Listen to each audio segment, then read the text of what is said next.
booties for black girl nerds.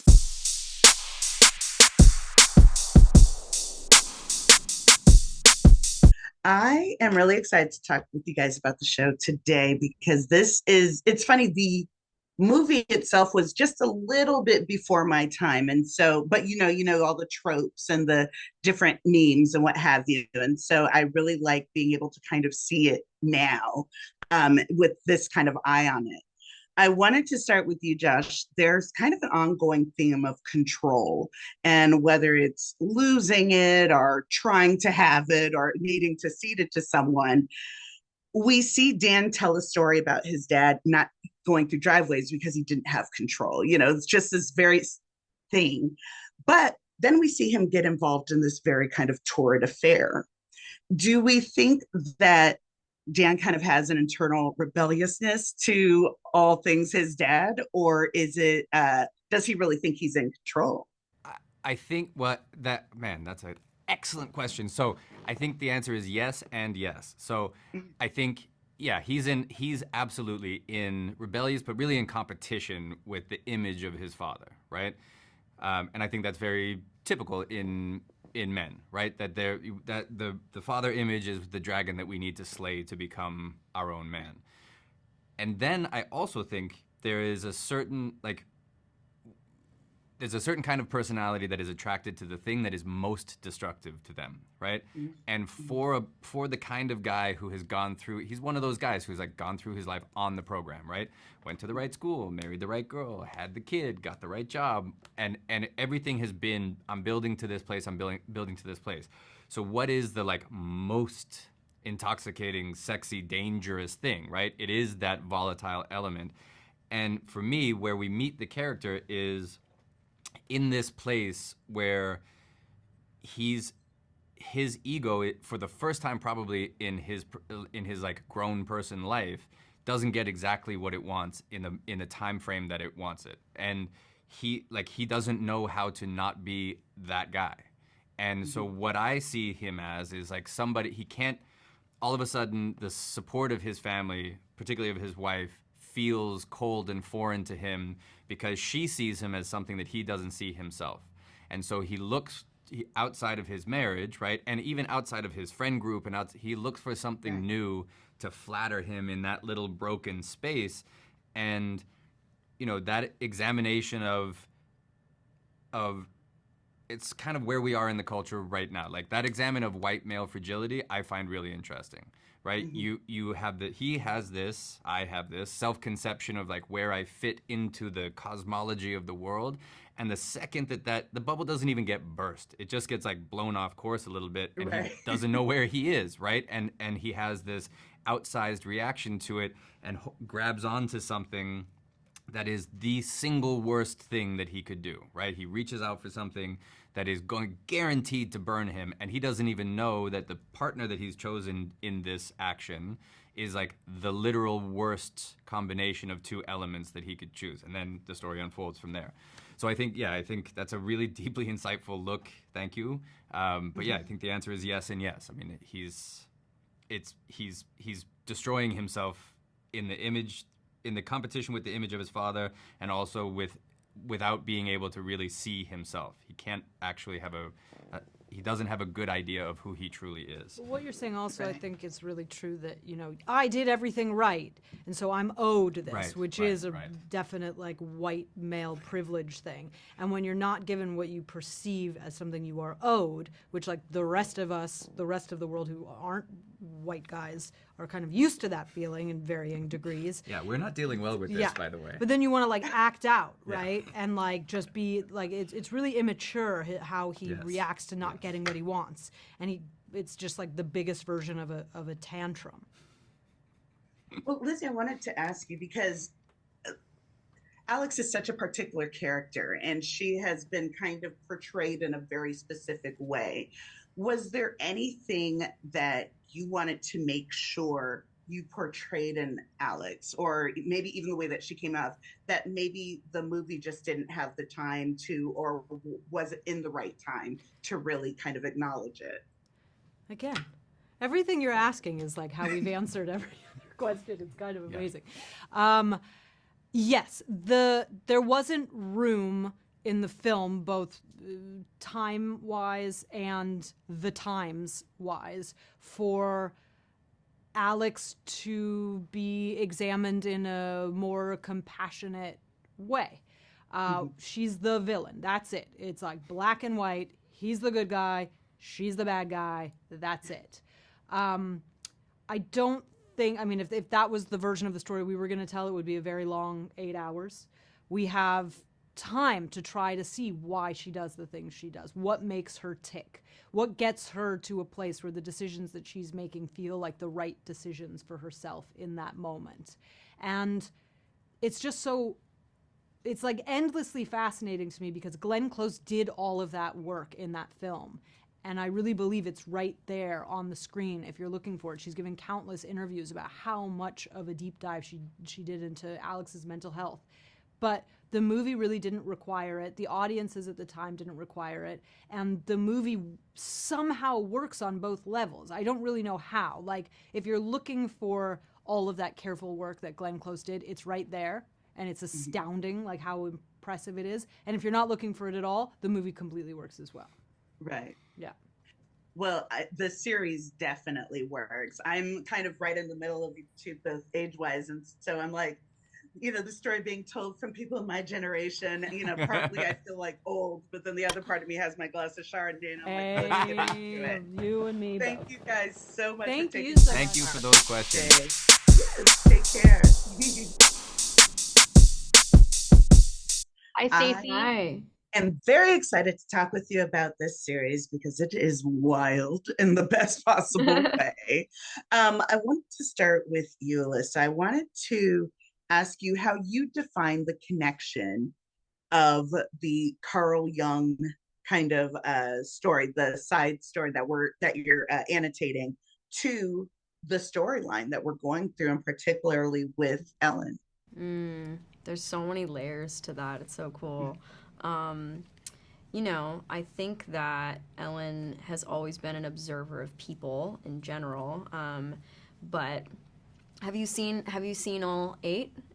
Not all 8. No, not okay, all all right, then let me pivot. Okay, there's multiple different reasons that she's interested in this, but Tony Wolfe and Carl Jung and God, I'm blanking on his wife's name, Emma Jung.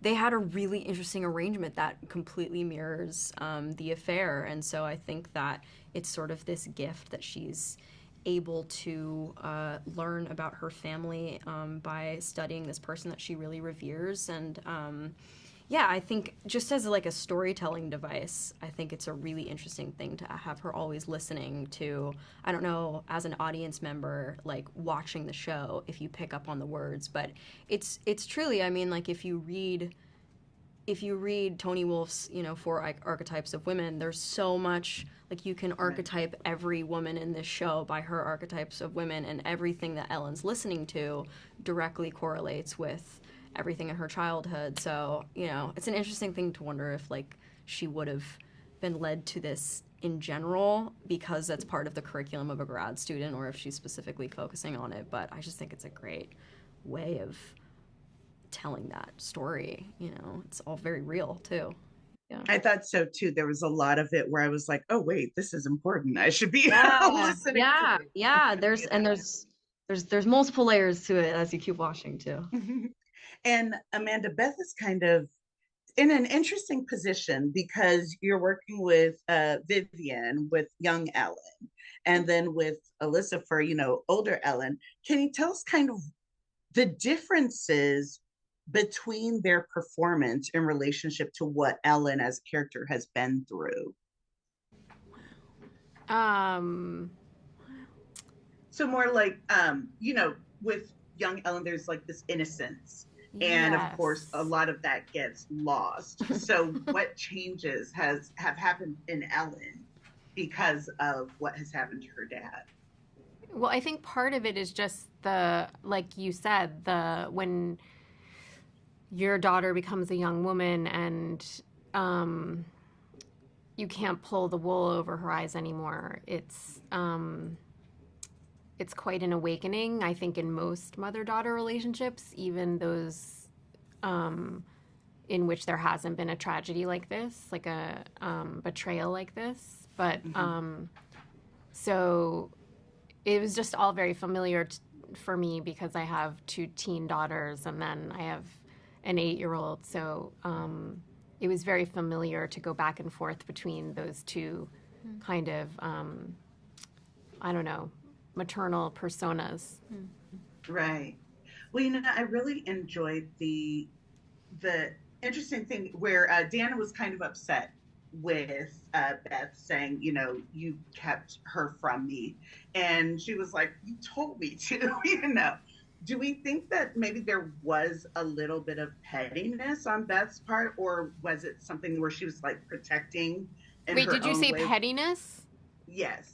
Oh, I don't know. Or just something where she's like, because, ultimately she was hurt. She was the one who the affair was on, and this has completely disrupted her life. Was there something in her that was like, of course I'm not having her, be with you or next to you? Yeah, I mean, that makes sense to me that she wanted that, like, way down deep, you want to hoard your baby and keep your baby away from any kind of drama and sadness. So I think both are probably true. I think she also really thought that she was doing the right thing for her ex-husband and for the family and for her daughter by compartmentalizing.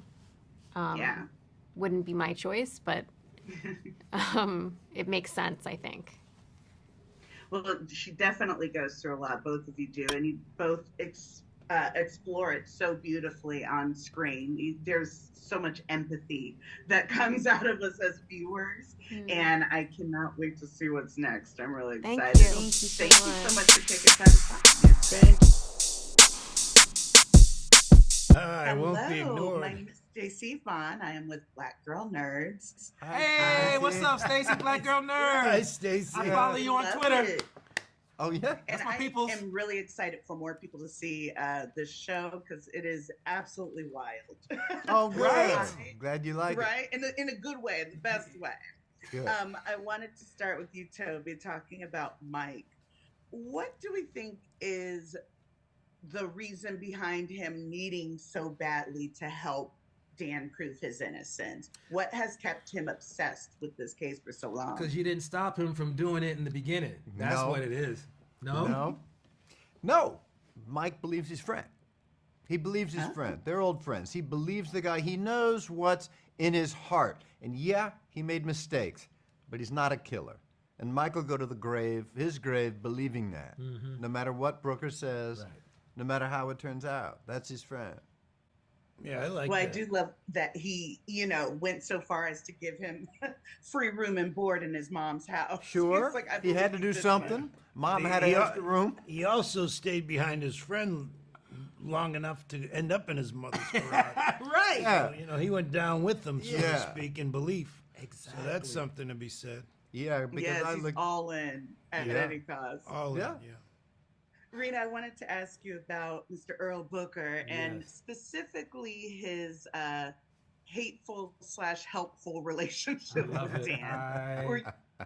Yes, I want to I- talk about that and basically how that kind of relates to the character that you are in this show, where you're kind of, no nonsense, and then Yeah. you're dealing with the Dan of it all. Tell us about that relationship. The Dan of it all. That's exactly it. I mean, Earl Brooker, he's a LAPD detective, and he's unique because he's a guy who really loves his job.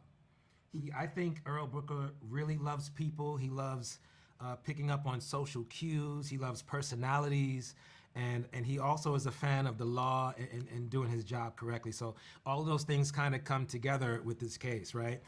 He deals with Dan on a day-to-day, weekly basis. I'm out there, he's out there on the streets fighting real crime, doing the real work.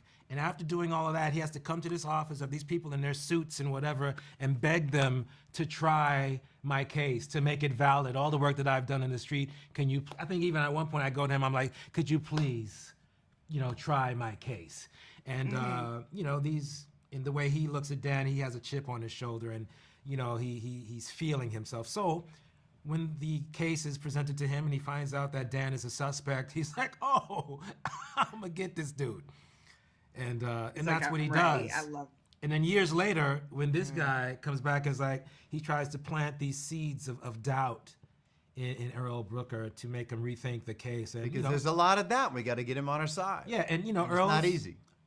So he says, and Earl's a good detective, and so I think he begins to kind of think about what happened in those early days. I also love that the only seeds Earl's concerned with are his cucumber seeds. Just deflecting his way through the world. Right. Because he doesn't want to hit Exactly. me, I think, is what he's doing. Exactly. Brian, I wanted to ask you quickly about the Arthur of it all. It's such an interesting kind of twist where, this guy who's helping him out, a colleague, ends up kind of being the stepdad / new husband. Do you think that he was always kind of in love with Beth, or was it something he did maybe out of a duty? Yeah, I'm sure he was in a different way. I mean, the later part of that, and might have revealed itself through circumstance, right? Here he is, his wife's gone. There's an empty hole in his heart.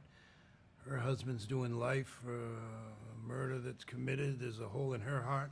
I think that could have been something, to find in common, to maybe heal with each other and then fall in love.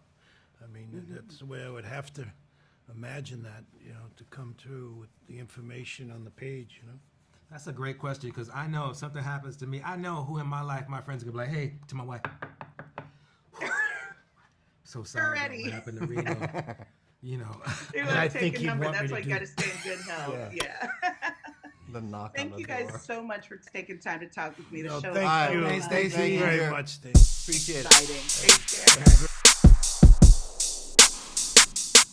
I am really excited. I just started watching the show and I'm like completely obsessed with it. The movie was a little bit before my time, so all the kind of Easter eggs about it, but the overall story, seeing it fleshed out, is really exciting. I want to start with you, Alexandra, in terms of wanting to put this project together. What was the impetus of that? And then also tell us what it's like helming a show where the lead character has the same name as you and you're having to write out gets killed. It's so funny that you bring that up, because Kevin and I broke the season together when we started. We had just done a show where the male lead's name was Dan, it was a true crime show where he was murdered by his ex-wife.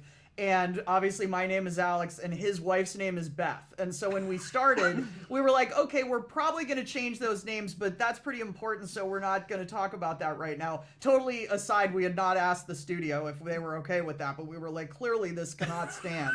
And we just called them Michael Douglas, Glenn Close, and Ann Archer for the first however many weeks we were talking about it. And then we both kind of independently showed up on the Zoom writer's room one day and we're like, we can't change the names, right? Right? Like, you know it, I know it. And so, yeah, that's been fun to also be, but also it's not the first time anyone's ever said, Alex Forrest, have you boiled a bunny? That over the years since the movie, that's been said. Also, because my last name is Cunningham, there were a lot of Happy Days references also. Right. But yes, I have forgotten your question.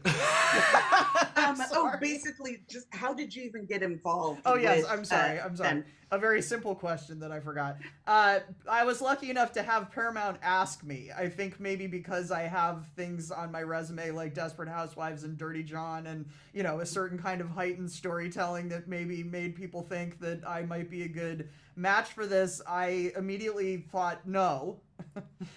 Too iconic, too frightening, too important, to the studio and to culture. But my way in was actually the character of the daughter, Ellen.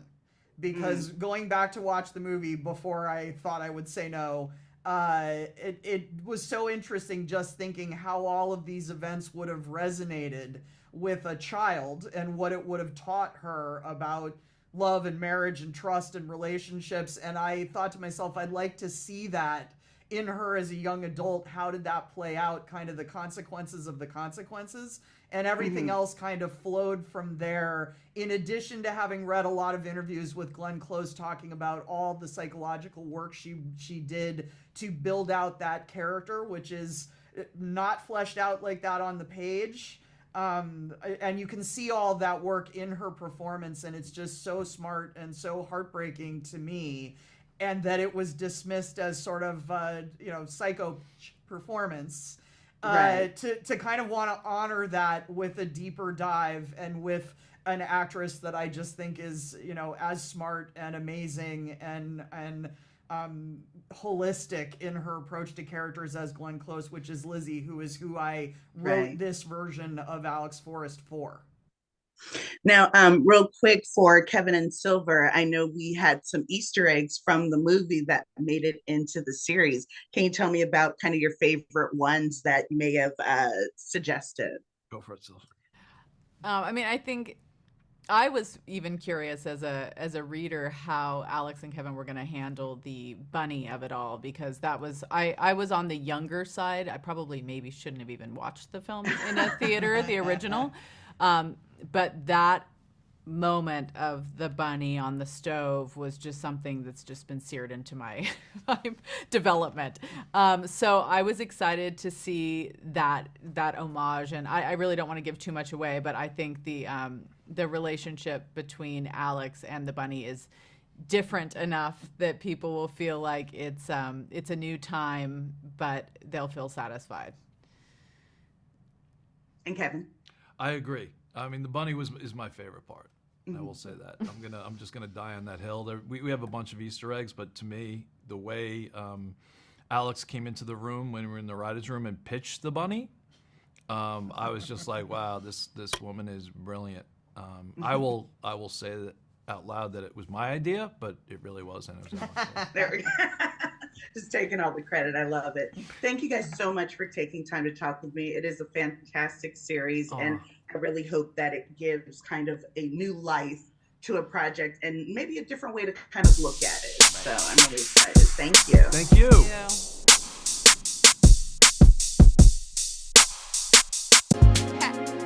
Better shake your booties for black girl nerves.